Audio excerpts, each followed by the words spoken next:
Episode 50 of the Star Wars Timeline Show starts right now. My goodness, Midnight Horizon 230 BBY, Daniel, Jose, Older, Luke, we are back.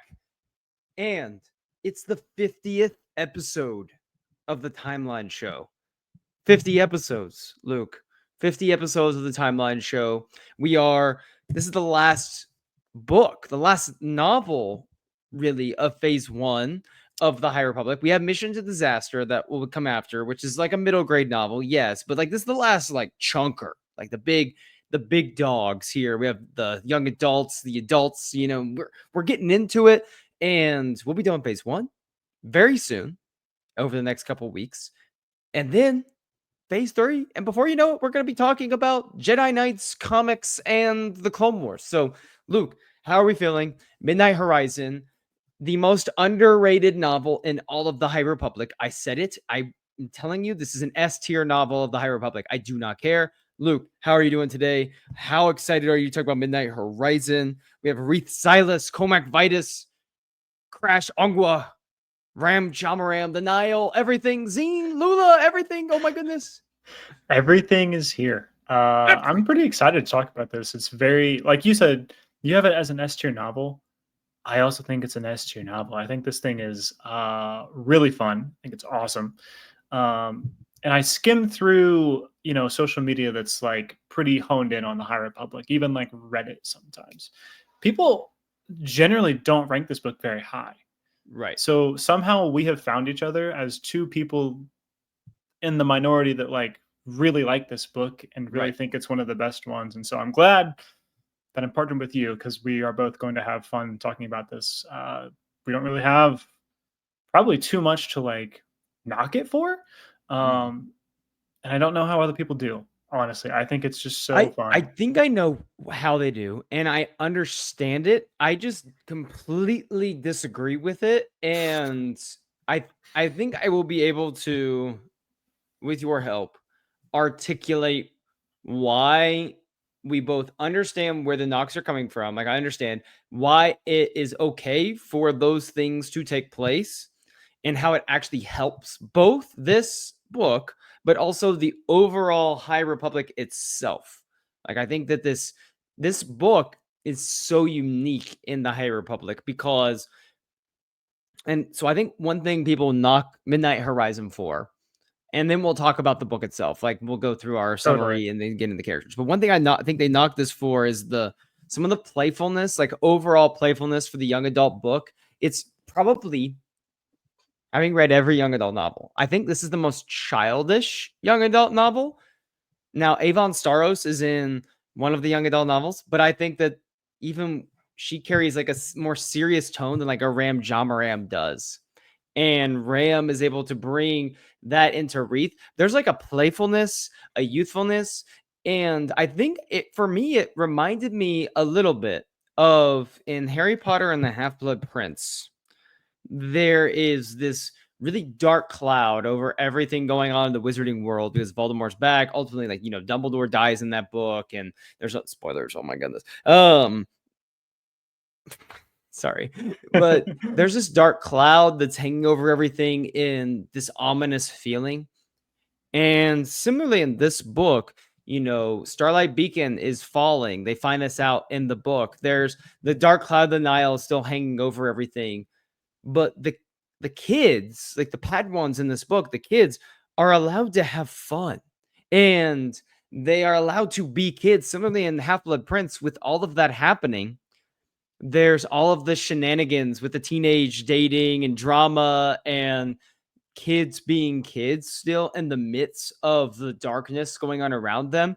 And no other book in the High Republic has that as consistently in a through line as Midnight Horizon.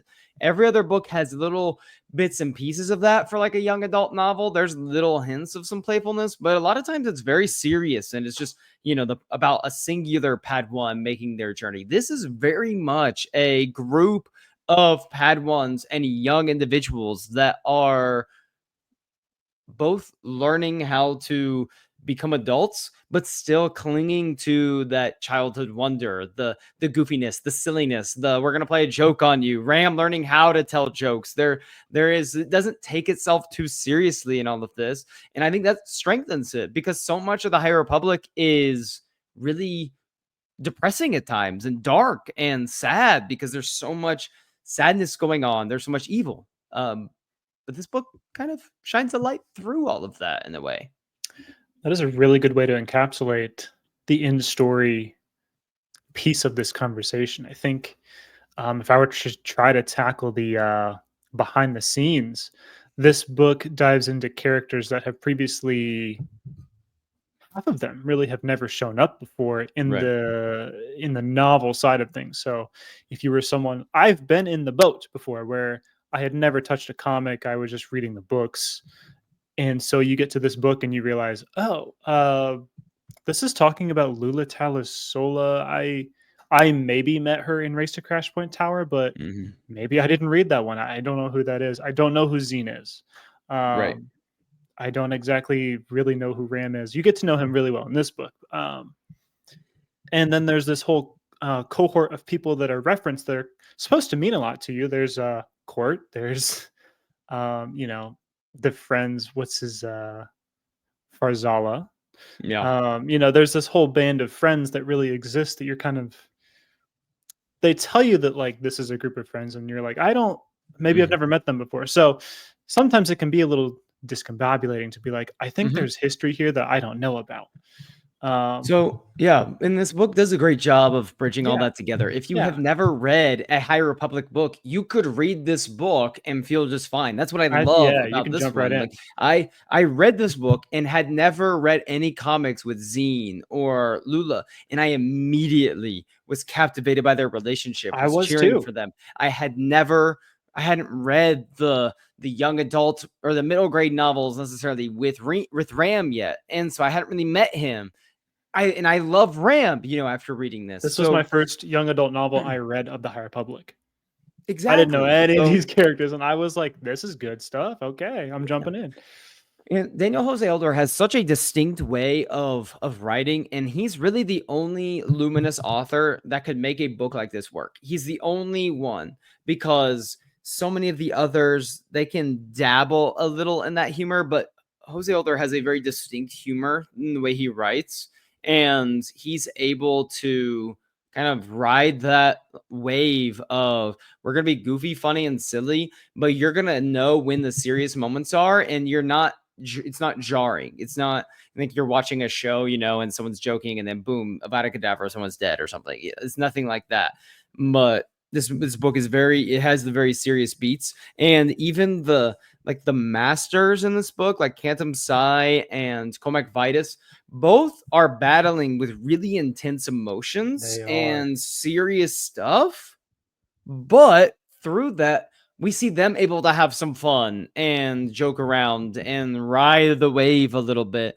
But when like shit hits the fan and it's time for really serious stuff to get going, the book doesn't skip a beat, or you don't feel like you're reading a different story at any point in time. The lulls in this book to me are some of the strengths of this book because you're able to just watch the kids be kids. You're getting a little bit more into the backstory of these masters. You are understanding. To me, it shows like the great tragedy of what the Nile are, which is they're removing those moments from these people's lives. And here you have like Ram and Reith, especially because this book is their book most of all. And you're from those two characters' perspectives, you're able to still get like this there everything is going to be okay because these two kids are going to be okay. Absolutely. I think what's kind of interesting is we have these two main Jedi characters because Crash is a main character. She's not a Jedi. We meet her Mhm. in this book, but we have Reeth and Ram, and their masters, kind of parental figures for each of them Exactly. in this book are Comac and Cantum. And had you had read Into the Dark, you have a story in there that is interspliced in there of Comac's young adult coming of age, like what happened to him and kind of how he became who he is today. And so this book, we get the other adults, young adult coming of age story as well. So it's like, even though we have these adult figures, we've also seen their journey of how they became who they are. And we're Mhm. seeing that current day with our young Jedi becoming who they are through this exact story. So Absolutely. it's cool to have, you feel like you really know the history of the adults and you see like who these people are going to become, these young Mhm. Jedi too. So it's a cool just like play off of each other Mhm. there. Absolutely. So, all right, here we go. Quick summary of the book, and then we'll dive into our characters. So, essentially, Midnight Horizon takes place exactly at the same time period that oh my gosh, the Fallen Star takes place for the most part, but some of the events of the Fallen Star take place a little bit before. So that's why Midnight Horizon here we're doing it just shortly after. We're doing it right after that one. So we're following Reeth, Comac are training together. You have Ram Jamaram, Cantum Sai, and this group are going to Corellia because there is suspicion of Nile activity on Corellia. So they're going over there to handle some missions. You have Zine Morala and Lula Talasola, and these are like some younglings. Lula is giving command of a mission to go after Crix, who is a leader of the Nile, someone that Zine grew up with, and turned essentially against each other. And like Zine grew up in what was left of like the path of the open hand cult, essentially. So she was told her whole life to suppress all of her force using ability. Of course, we know that she should be able to use the force. So once she saves, Crix turns away. Anyway, she goes with to capture him. They capture him, learn that there is something bigger going on in Corellia. This was a big mission for Lula because she's close to becoming a Jedi Knight. But these two have it down bad for each other, but are unable, both through the childhood awkwardness of telling someone you love them, like that teenage awkwardness, right? And also through circumstances of bad situations that they're in, have not had that moment to have that heart to heart talk. Zine is then having to go to Corellia to assist with the Nile outbreak going on there, the Nile incursion, although they don't know that yet. Anyway, so on Corellia, you have Ram, Reeth, Comac, Countum, and they meet Crash Agua, who is basically the head of a private security detail company.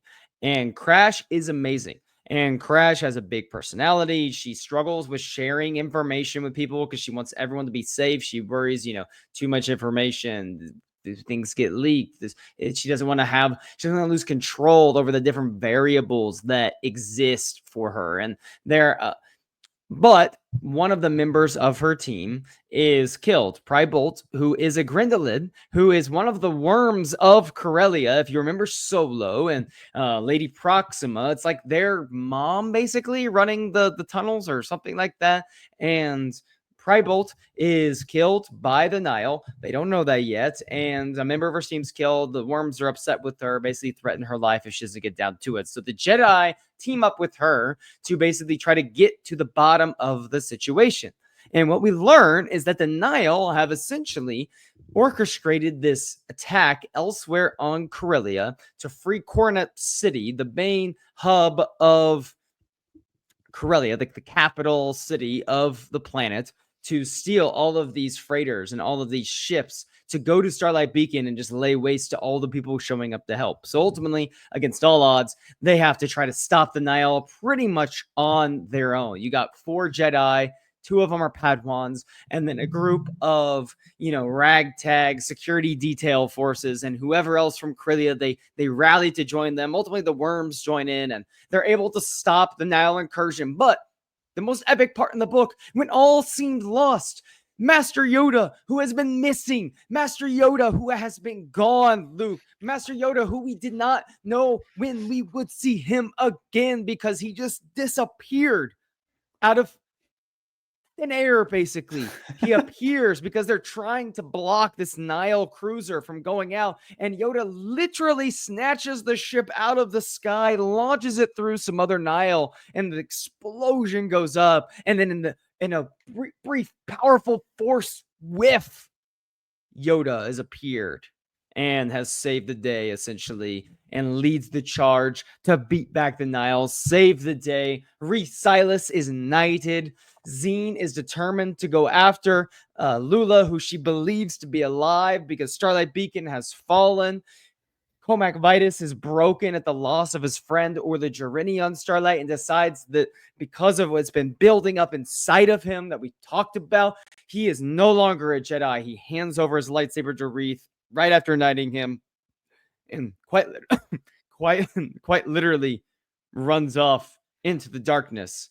And that's when Master Yoda says we have to recall all the Jedi from the galaxy back to Coruscant, which is where we will ultimately pick up in phase 3 because he says, much to learn from the past we have. Anyway, and then he has a mysterious figure with him. Someone that we maybe might find out who they are very soon. Anyway, so Luke, that's pretty much Midnight Horizon, okay? And did I leave off anything crazy important before we dive into our characters and the finer points of the story that we love? I don't think so. I think those are the main points. I think my favorite thing is we have our Jedi that we know. Mm-hmm. We kind of know them from past stories. We've talked about this already on this show, but like we know the Jedi. That's what the High Republic's all about. But this Right. ragtag group that Crash has, Mm-hmm. they're insane, and I love that. I love their dynamic within themselves, and then throwing Reath and Yep. Ram into that, and that throws them off a little bit. But they learn, they make friends, they Right. like Yes. cohesively come together. They've got all these weird names. There's Fazonk, there's Smimarm.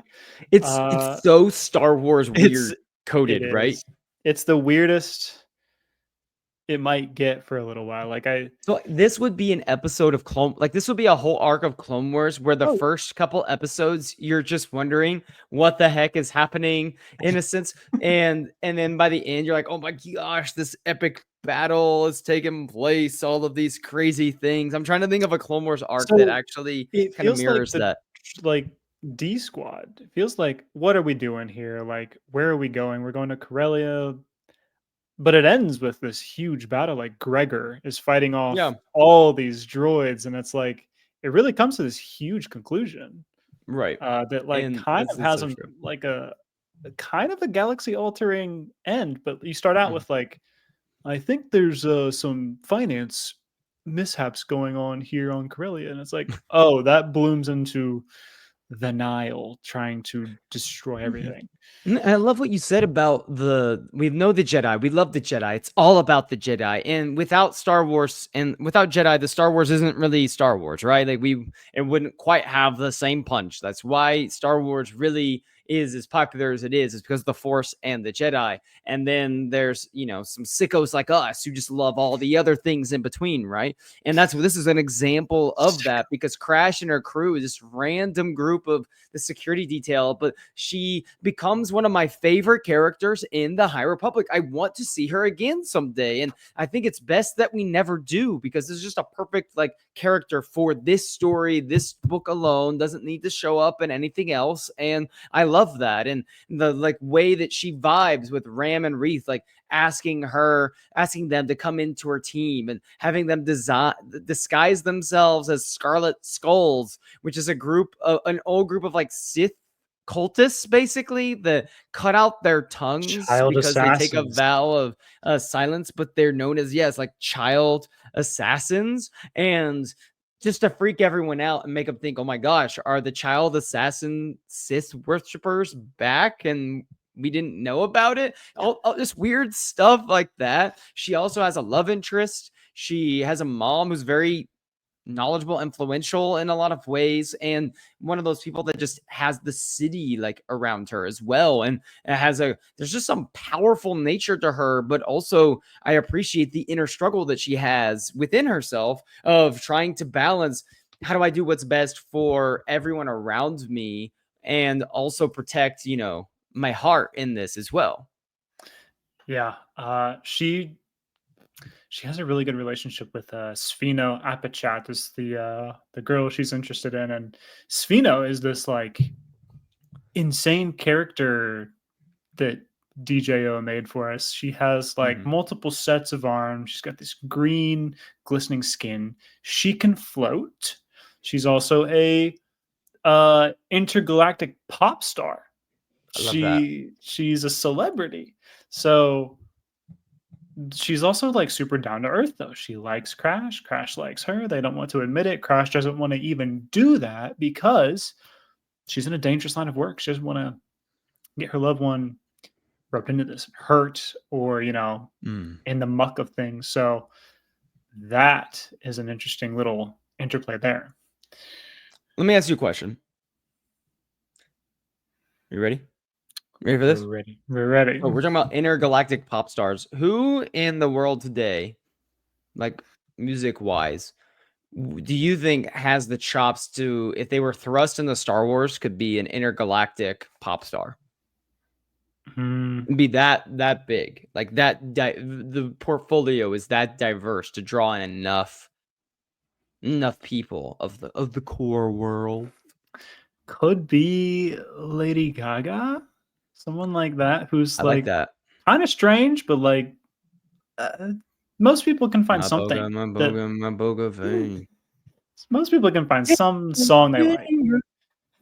Oh, dude, her singing Bad Romance in the halls of Coruscant, in the Coruscant Opera House.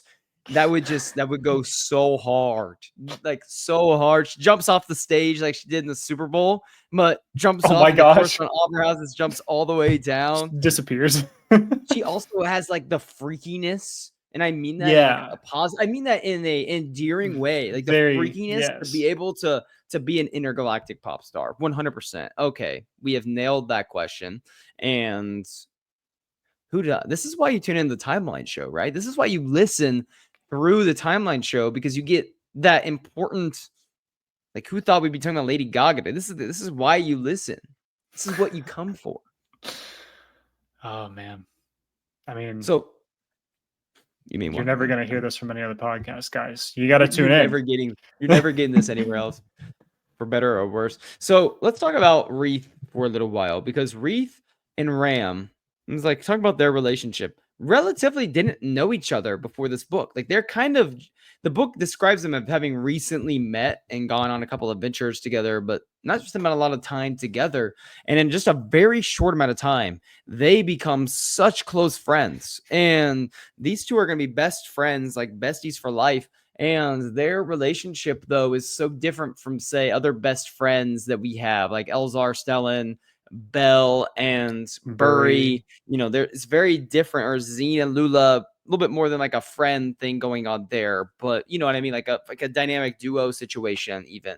Very different from them. And it's because a lot of what draws them together is the fact that they both have these like inner existential like crises they feel like they're going through, and the other person is able to help them navigate through both. Like, Reath is struggling with this constant, like, I'm on the go all the time. How am I supposed to ever stop and learn? And Ram's just like, you're doing what you're called to do. Like, you answer the call, and you're Reath Silas. He's so in awe of Reath. And then Ram is going through this whole, I feel empty. I used to feel scared and horrible when this fighting would happen. Or I feel bad, or I feel proud when we won a mission. Now I just feel this emptiness. And Reath said that it's not emptiness, it's balance. And you have to learn to accept the balance. But Ram was struggling to understand that he could feel those things. It's okay to feel those things as long as you find, the balance within it. And the two help sort each other like through so many problems throughout the entire book. But they're both so different. Reath is the guy that wants to spend his time in the library, while Ram is the one that just wants to be a mechanic all day and doesn't know how to tell a joke. So he's practicing telling jokes and using sarcasm, while Reath is the guy that, is the nerdy one ready to tell you, so last week when I was in section 654 of the archives on the Rishi maze, let me tell you what I learned, my friend. I love that. That's a good impression. I think Reath is exactly like that, by the way. I think they both work really well because, like you said, he wants to be in the library. Reath does. Ram wants to be tinkering with things. That's how he sees the Force, is tinkering with mechanics. They're both alone. They're both very isolated in their their most comfortable positions, really. Right. Alone in the stacks, alone in the garage. And so when they both find each other and they realize that what they've got works, their friendship actually, they Hmm. understand each other more than anyone else really has, because 100%. they they operate very differently, but from where their base is, they're like very centered on the same type of ideals. So Hmm. I just think they were always going, they were like meant to be. Like I think the Force brought them together. Like Hmm. they needed to be together for Wreath to then go on and Hmm. do what he does in phase 3. Ram goes on and does what he does in phase 3. They both go on and do very mature grown up things that are awesome from this Of book. course. This is their like catalyst of them making each other into the leaders they need to be going into some stories later on. Catalyst? Orson Krennic shows up. High Republic Phase 3. Time Galen Urso. traveling. Kyber. Orson. Or Kyber. Urso. Jeddah. Yeah. Weapon. Well, so good. So Leia let's talk Marquis. about let's talk about their masters. So we talked about the Padawans a little bit. Let's talk about their masters. You have Comac, who is struggling immensely through these emotions. He's got this almost whirlpool, tidal wave, hurricane of anger that's built up inside him. These emotions that he's been suppressing, keeping it at bay for a long time, and they're just in danger of exploding. It reaches a boiling point in this book, and he realizes he can no longer be a Jedi. He needs to leave and step away for a while. And you have Cantum Psi, who is similarly to Ram, struggling to find the balance, but he learns that great lesson here of letting go. And his whole book, his whole story is giving the backstory of how he left the Order for several years and then came back. And then Yoda was his master, and Yoda had to learn to let him go and chose to let him go. And Cantum learned to do the same when he was trying to fight the battle on Corellia, worry about Comac, and then his thoughts and emotions carry him off the Starlight Beacon, where his apprentice Lula is fighting for her life. He can feel the fear, he can sense the desperation coming from across the galaxy where she's at, but he has to let her go, because if he can't, he won't be able to save the people he needs to save here on Corellia.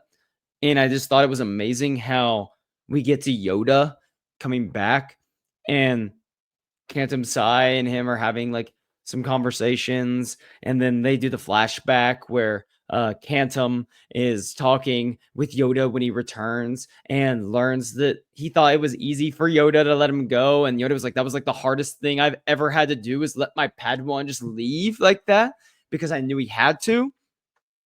What do you have to say about both Cantum Psi and the way that they're is, I guess, correction on my part. They, them for Cantum. I think I said he a couple of times. The correction there, my bad. But they, them. So like the reason why like they had to leave for a while versus like Comac, he is in the middle of leaving the Order. It's interesting how that was foreshadowed. What do you have to say about the two masters?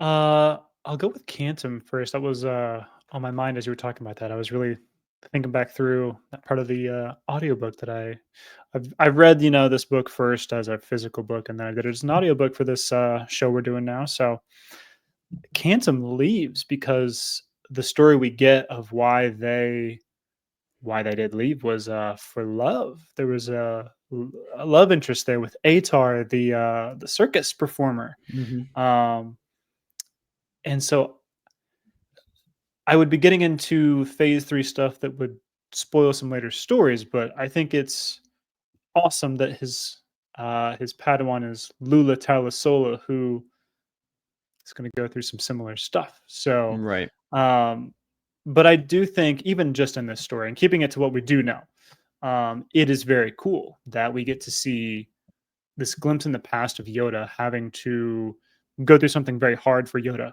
Can you imagine that? I mean, he's 700 years old at this point. He's the Something. Grand Master. He's the Grand Master, and for this to be that hard for them, to think that he's still got some kind of obstacle like that in front of him to face that is hard for him to do. I would think that everything has become easy for him. Exactly. It's kind of hard to imagine, but Cantum has to go through with that when they learn, um, that in that first arc of, also written by Daniel Jose Older, that first arc of High Republic Adventures, Yoda leaves with Elder Tromac to go find artifacts, find answers about what is this Nile? What are the Nameless? What Mhm. is going on here? Right. And so it's the reverse of the same situation with the same exact two people. Cantum now has to say, I don't know what Yoda's going to do, but I have to let them do it. I have to let him do it, and he will come back when it is time.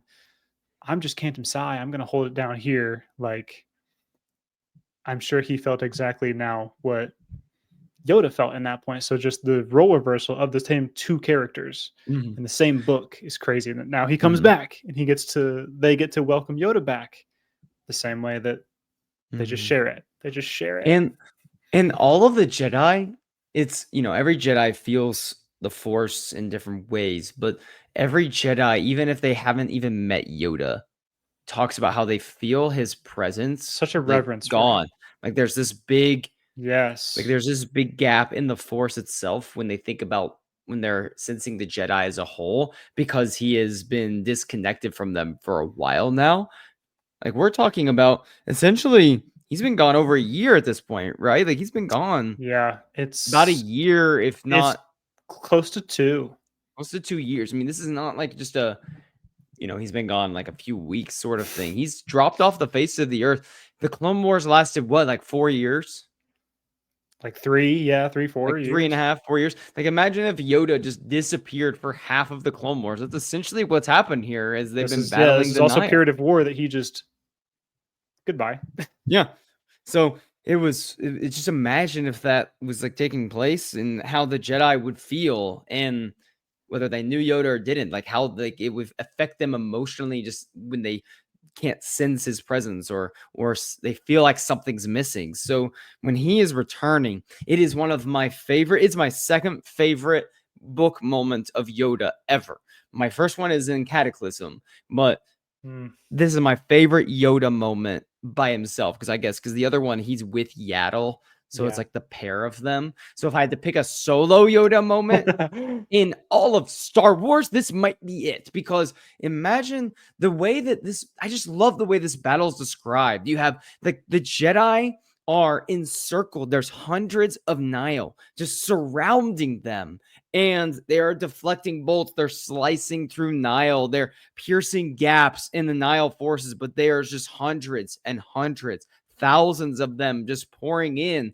And there's only 4 Jedi in the way of all of this. And then it's, a handful of ground forces from Corellia, but these are not soldiers that are helping them. This is people from the city that just decided to grab their blaster rifle and help, or some private security forces. This isn't like an army that they're, it's not like they're fighting with the clones and the 501st at their back. And they're just standing down these legions of ruthless, murderous nihil. And all seems lost. Reith almost dies. Comac Vitus almost dies. Kantam Sai, like they're on the brink of not being able to do anything. The Nile look like they're about to escape. And just imagine Master Yoda just launching like a ship, basically, in then just launching it through another one to destroy it, and then just launching it into the crowd of Nile forces. And then there's just smoke and dust everywhere. And then all of a sudden, he just uses the force and just like instantly. And the way that Cantum describes how it felt like the ship was about to get away, and they said like they were almost out of energy. They were gonna, and suddenly it was almost as if it was like a pebble that they could just launch, because it was so light suddenly. And it just makes you feel the power of Yoda. And the way they described, he's like green lightsaber already lit coming through the crowd. He charged, he's like, for light and life, like leading the charge, just jumping around, slicing. It's just such an epic Yoda moment. The see the Daniel Jose Older set it up really well too. This parallel of back in the past when Cantum is a Padawan. They're with Yoda, and they're helping this Hapabor give birth. So they're holding up this Happabore that has like got up on a roof, about to fall off. Yoda is trying to hold it up, and it's Canton that comes up and says, "Hey, like I'm just a small kid. Like I'll help you with this task," and like is very strong with the Force at a very young age, and so actually helps Yoda in this task. And it's the flip once again. It's the flip of the same thing where Canton is like, "I don't know if I can hold this," and Yoda comes in and just is like, "That's easy for me. I will do this simply. Next task." Like, Yes. next? It's crazy. It's crazy. I love those 2. I hope we get a Mhm, little bit more of, their story of mhm, Cantum's story and about, like, mhm. how it ends because they're very tied to Yoda. Think And about Lula, whose story we know yeah. is going to continue because when Kanto, you mentioned he was off journeying the galaxy and he had that initial love interest. He leaves that love interest, right? And they have like a parting of ways, and he goes and he Yeah. serves as like a freighter security guard, basically. And he does all these different odd jobs, and one of his jobs he's getting paid to do. Kind of, there's a thing that goes awry, and this creature flies in basically and picks up 2 kids Oh, and flies them away, yes. and he's like, "Just gotta go after him," and he takes off, literally just running or on a speeder bike or something, I don't remember, but he goes after him, and he looks, and it was almost like a Master Soul Osha May situation, where the Yeah. kids are dropped by the creature, in they're going to die if he doesn't do something, and he reaches out through the Force. He gets like hit by a rock or something happens where he loses it and he has to pick one. He's only able to save the girl. And he thinks that, oh my gosh, like the boy's done. Like he's like, I have to save this girl. I will do whatever I can to save her because I have to, because I let the other one fall. And he goes and gets the girl, and she's using the Force to save her friend.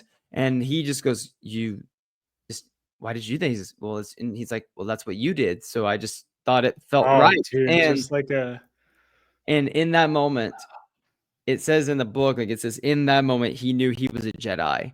And so he takes the girl back to the temple to have her trained as young. And that girl is Lula, who later becomes his Padawan. that's so And it's just powerful. just a freaking beautiful, beautiful story. That was I just a wish home I run for had the me. exact page that was on, but it's so good. I I guess I'm just a sucker for that kind of trope, but like, Mhm. yeah, that girl turns out to be Lula Talasola, and she looks up to Cantum, and why did she do what she did? Well, that's what Cantum did. Like being a Jedi, being a hero. It's just what you're supposed to do with the power you're given. Right. She just gets it. That like self-sacrifice is the way that you go for being a Jedi. Being selfless. How about that? Being Being selfless. selfless. Like uh it's just amazing. I mean, it's something that you almost can't teach. You kind of have to be born with that or just really instilled at a young age that like these are the precepts of the order. And so I love it. She gets it. I would love to see, High Republic ends with Trials of the Jedi, but I want to see more with Lula. I want to see more with Zine.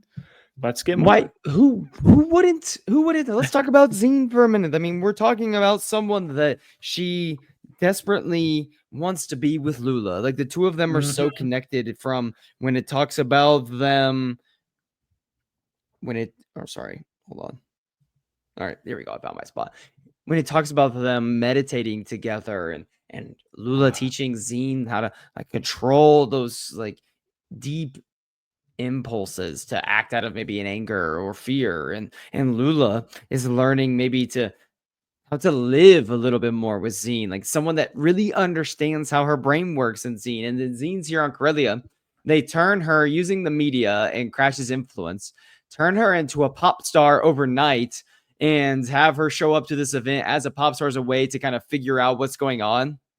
And the event that they were scheduled was a Nile themed party. How sick is that? Where everyone was to show up wearing a Nile mask. The rich elite of Corellia. Like, give me a break, right?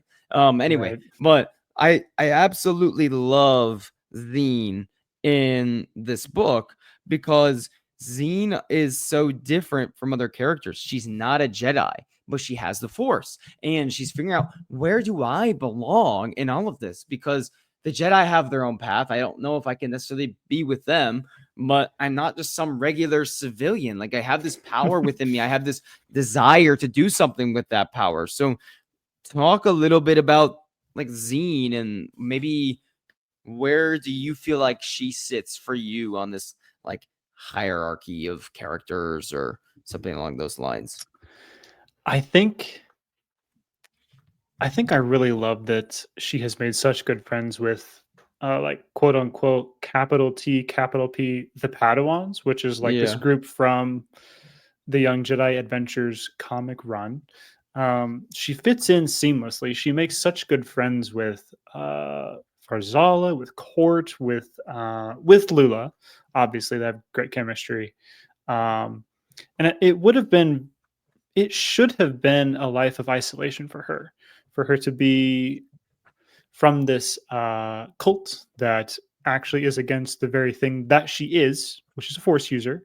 Um, and so for that to have been destroyed, and she should have been left to the wayside to find her way off of Trimant 4, Right, she exactly. should have had just this life of agony, but for her to be saved by the Jedi, um, it's amazing. And so to see her actually just bloom with each issue of that comic, but now here, she takes on whatever she needs to do to help these friends of hers succeed, and then these people that she doesn't even know. She doesn't know Crash at all.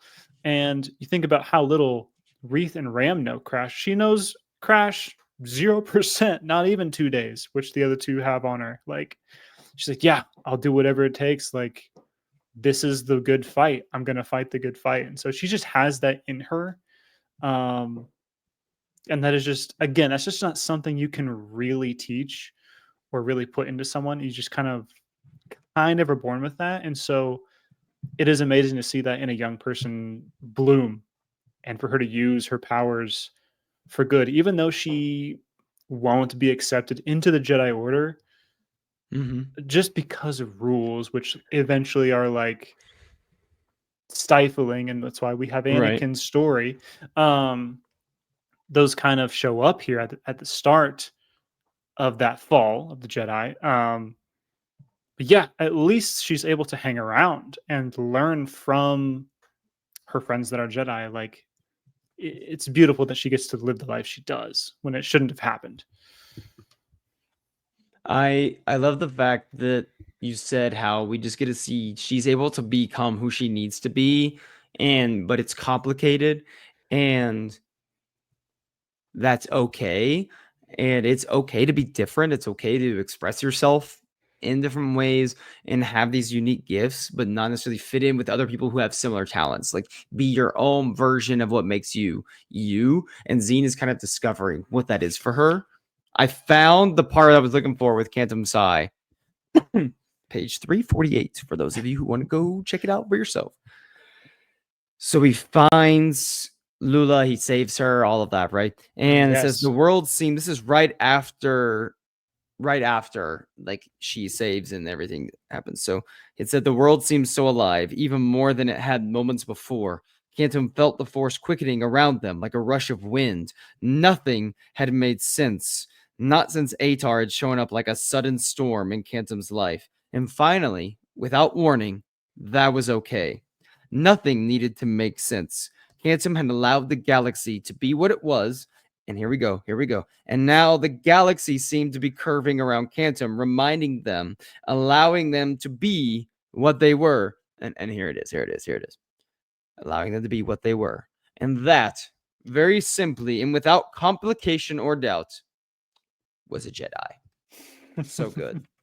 Like, I love a good Destiny line, right? Like, it's fantastic. It's It's good. fantastic. Or when Yoda says, Allah, you left the Padma you did. Returned you have a night. Like, all the good things. Yes. So good. Yoda's always got a quip, and I love that each author in Project Luminous has had to navigate around Yoda or use him themselves, and they're very careful with their Yoda use. And I feel like the Mhm. dialogue always hits really well. They keep that true to like what you see in the movies. He's always got a sagacious, wise thing to say that you didn't really see coming. Opens up this new door of possibility for the character that he's interacting with. So here we go. Found it. I found it, Luke. Here we go. All right. When Cantum says, I release you, Cantum whispered to the ghosts and memories of their Padawan. Their master. I let go. Anyway, so he directs the trawler. He directs it away, right? And then both hands raised. They call on force with every shred of their being. And then, very suddenly, the weight of it all became light, almost nothing, as something seemed to give way in the air all around them. Without releasing their grip, Canton blinked into the fog. The Nile reinforcements still sprinted toward them. Comac and Zine still beat attacks on either side.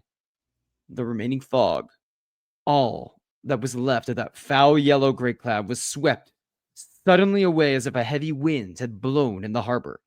But there was no wind. All around Cantum, warriors looked to either side, confused. Like, I just imagine you have this war cloud of the Nile. It's just gone instantly, and everyone's like, wait, what?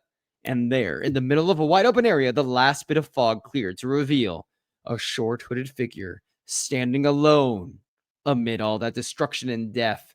A bright green lightsaber extended from one hand. The other was raised to the sky. Master Yoda.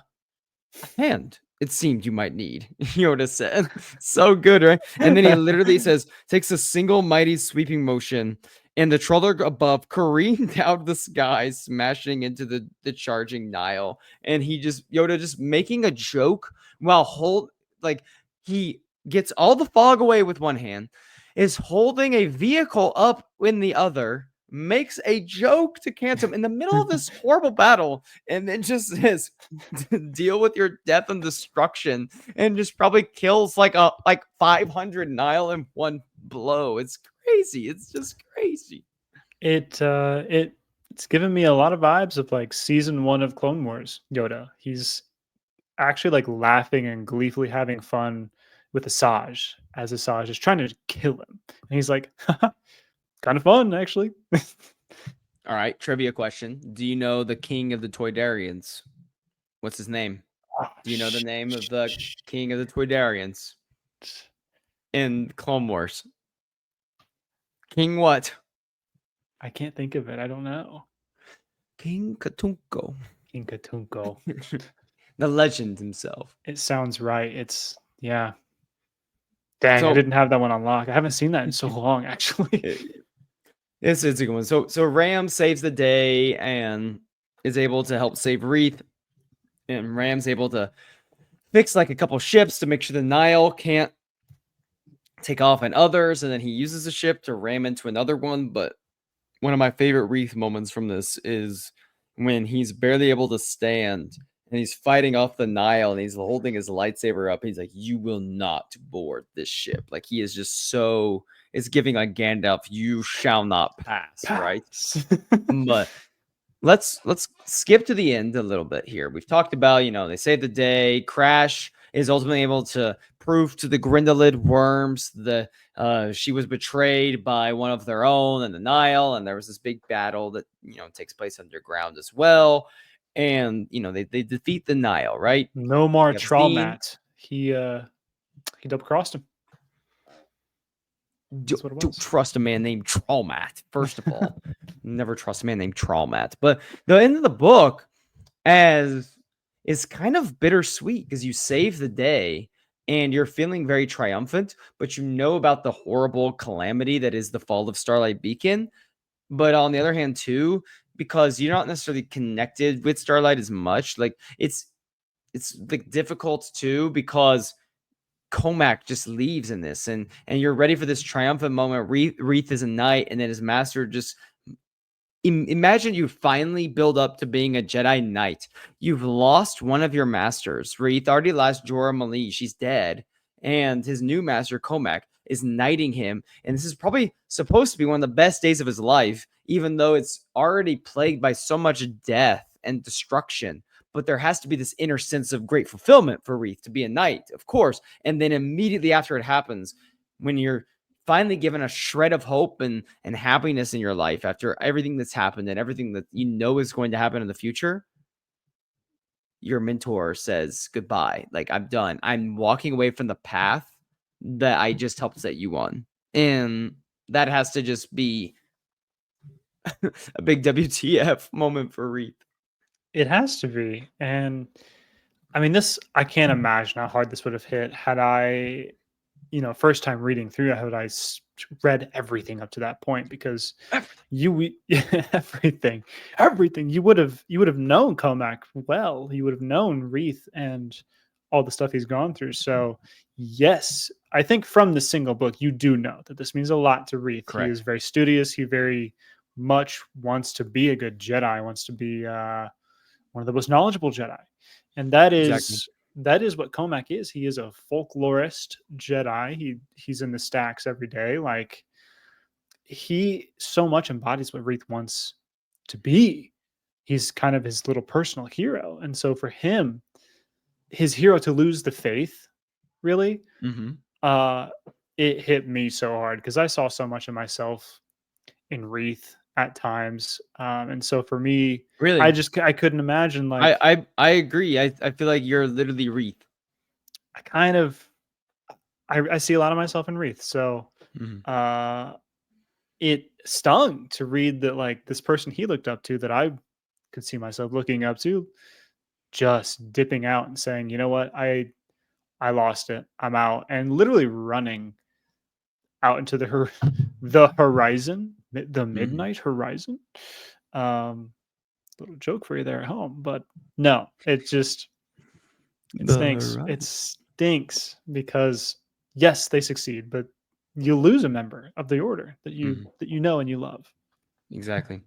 I love that you say you're Reath, because this is so true. But all right, let's round it out. I have one last little random thing to talk about, and then we're done, and we can move on and look forward to our next one. So this is the 50th episode of the Timeline Show. So, but before we get into that, Orla Jareni is dead on Starlight Beacon. It's so weird that if, let's say, you're only reading, this is why there are a few instances where I kind of am a little frustrated with the whole High Republic thing of, I feel like I have to read everything sometimes. Although I do think they do a really good job of, you can read these books and not have to know everything going on and just really enjoy these books. This is one of those books. But if you were reading this book, not having read anything else, you would be just fine. However, if you were just reading the young adult novels and you're reading this book, you'd be like, what the heck? Orla Jareni just dies off the page, like off script, like off screen, essentially. And you're just telling me this? One of the main characters from the first young adult novel, like one of the main Jedi, and she's just dead, and I don't even get to know what happened or anything. Like, I'd be so mad. Yeah, that I mean, in real life, as we're recording this, I don't know when you're watching it, Buren. Maybe it's 5 years from now you're watching this video, but at the time of recording this, the High Republic last book has come out, and so as I'm reading this, and I'm 35 pages away from finishing the book, I'm looking back on the whole entire 4-year project of Project Luminous, of the High Republic. That's maybe the one thing that I think about. Like, sometimes it works well, sometimes it's a little bit of a hindrance, where it's like, right, this entire story takes place over this multiple different mediums of art, and so sometimes you have something referenced here in Midnight Horizon that is explained way more fully in something else, but you just get a reference here. And so if you're not reading everything, that might happen to you. I am sorry, but it's happened to me before, because it's hard to read everything. Yeah. It happens. I think it's happened to you as well. Like, yes, absolutely. Anyway, Luke, this is episode 50 of the Timeline Show, and I love this show. This is the favorite hour of my week, if we're able to do. We try to do it every week, but it takes sometimes. We both have very busy lives. Yes, so there are times where it takes a while before we get into all of it. So this is the favorite part. Whenever we record this, it's my favorite hour, usually, of whatever week that is. So I appreciate you. I just want to say I want to thank you when we started this podcast 50 episodes ago, and then that was with me and Brian. We're doing the pod, and Yeah. this was actually Brian's idea to say like, hey, like let's go on this journey through every single piece of Star Wars canon material in timeline order to the best that we can.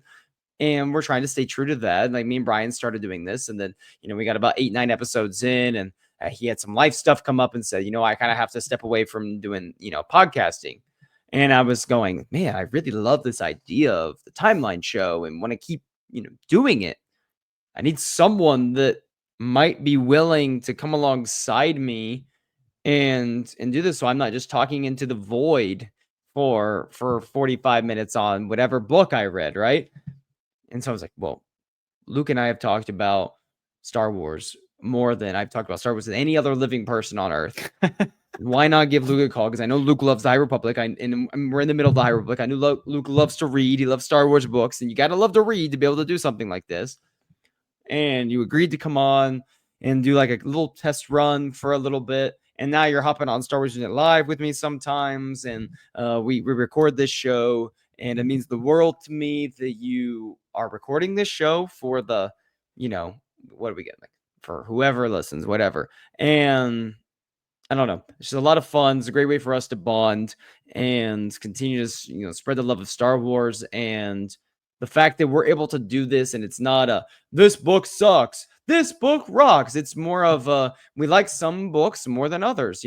We talked about The Fallen Star last time, and neither of us love The Fallen Star, but it's about finding something in Star Wars to celebrate with each work, because each work in and of itself does reflect some greatness of Star Wars. I don't care if it's the worst book I've ever read. There's something in it that I will find something in to talk about and a positive light, and we'll get into the negatives. But I appreciate just how you are able to come into that space, and you are so able to articulate what you enjoy about things. And I love being able to talk about Star Wars with you like that every time that we get a chance to dive into the next edition of the Timeline Show. I can't wait, Luke, to be seeing you soon for your wedding. That's going to be great. Janelle and I were just talking the other day about how she's going to have to let her work know soon to take some time off. And as soon as school starts, I'm going to be plugging in my days with my principal to get that Friday off so I can fly up. So all the good things. But no, I just want to say 50th episode. I can't wait to do 50 more and get ourselves to, the prequel era. And let's hope that we're able to do the Timeline Show forever, because because hopefully Star Wars never dies, right? And we always get these books and comics and other stories that continue to make their way. And here's to hoping someday we have to do a reverse Timeline Show and go back all the way to 10,000 BBY or something, because we got all this other stuff. Anyway, so all of that to say, happy 50th, Luke. 50th episode. Hope here's to 50 more. Appreciate you. All the things. It's been crazy. I was hitting up Tyler, and I had no one else. I don't have anyone else that I actually talk to Star Wars more than Tyler. So it's a perfect pairing. I was telling him like, yo, I just read like 5 issues of Star Wars mainline comic of like Luke Skywalker. Did you know Luke Skywalker went to like no space and he's been to the Nile? I was like, and he was like, yeah, I think I should put you to like work. Like, I think we need to like make this worth. I was just in it for the love of the game, guys. I wasn't even podcasting about it at all. I was just neck deep in novels and comics for no reason. And now here I am putting it to actual good use. So I'm just glad that I got brought along, because it is also very meaningful to me to be here. It's awesome. It's awesome to talk about this stuff that means a lot to me, and for me to be able to process it myself and externally give it to, back out to the world. I think that's what the Star Wars authors want. They want people to read their stuff and talk about it. It's equal parts. They don't just want people to buy the books. They're wanting to change the world through their work. Right. And I think that's what we're trying to do too, is we're trying to let people know like this is amazing work that's been done by these authors. So I just hope we do them justice, really. We try. I'll have to tag. I'll tag DJO in this one. He might get a kick out of this. He likes listening to these stuff. I know. So anyway, all right. Until next time, everyone. We'll be talking about Edge of Balance, I believe, Volume 2, like manga Volume 2, I believe, for the next one. Is that correct? It's also Daniel Jose Older. And we're just gonna keep the Daniel Jose Older vibes going. All right. Until next time, everyone. For Light and Life, remember, we are all the Republic.